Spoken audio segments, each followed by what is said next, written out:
Janasena party ఊపిరి పోసుకుని 2019 మార్చి 14వ తేదీతో 5 ఏళ్లు.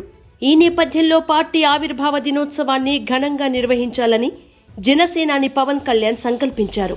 శతాబ్దాల చరిత్రగల సుందర నగరం రాజమహేంద్రవరంలో ఆవిర్భావ సభను నిర్వహించాలని పవన్ నిర్ణయించారు. మార్చి 14వ తేదీన రాజమహేంద్రవరంలోని ఆర్ట్స్ కళాశాల మైదానం జనసేన పార్టీ ఆవిర్భావ దినోత్సవ సభకి వేదిక కానుంది.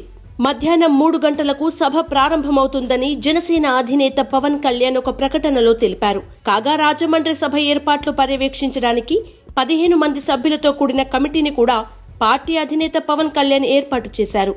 ఆ కమిటీకి బొమ్మదేవర శ్రీధర్ అధ్యక్షులుగా వ్యవహరిస్తారు.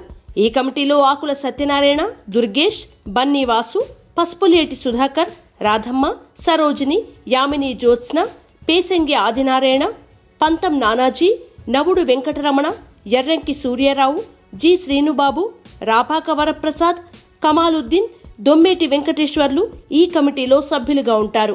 2014 మార్చి 14న జనసేన పార్టీ పురుడు పోసుకుంది.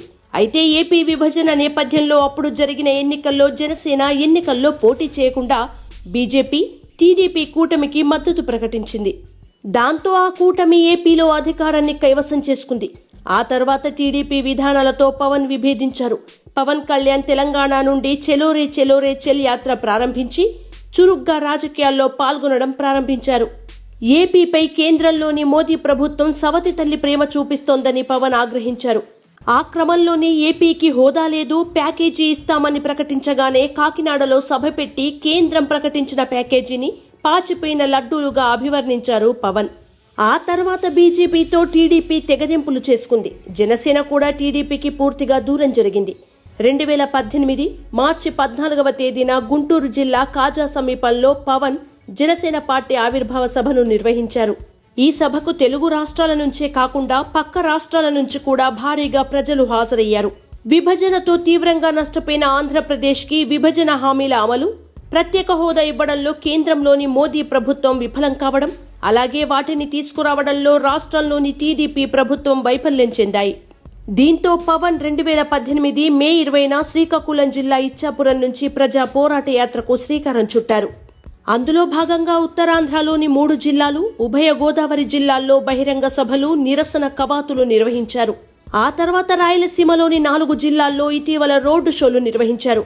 పలు చోట్ల విద్యార్థులు, జన సైనికులు, వీర మహిళలతో భేటీ అయ్యి స్థానిక సమస్యలపై చర్చించారు. అలాగే ఒంగోలు, గుంటూరు జిల్లాల్లో కూడా పవన్ పర్యటించారు. ఇప్పటికే పవన్ ప్రకటించిన మేనిఫెస్టోతో పాటు 12 పార్టీ మౌలిక విధానాంశాలు ప్రజల్లోకి బలంగా వెళ్లాయి. ఇవి ముఖ్యంగా యువతను బాగా ఆకట్టుకున్నాయి.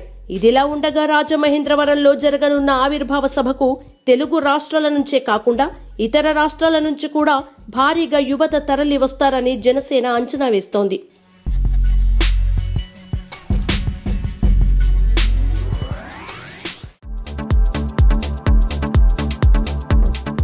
Hello, this is your Nandu. Please do subscribe to New Waves Media. ఇలాంటి మరిన్ని మంచి వీడియోలు కావాలని కోరుకుంటున్నారా? అయితే పక్కనే ఉన్న గంట సింబల్ను క్లిక్ చేయండి. అలాగే సబ్స్క్రైబ్ చేయండి.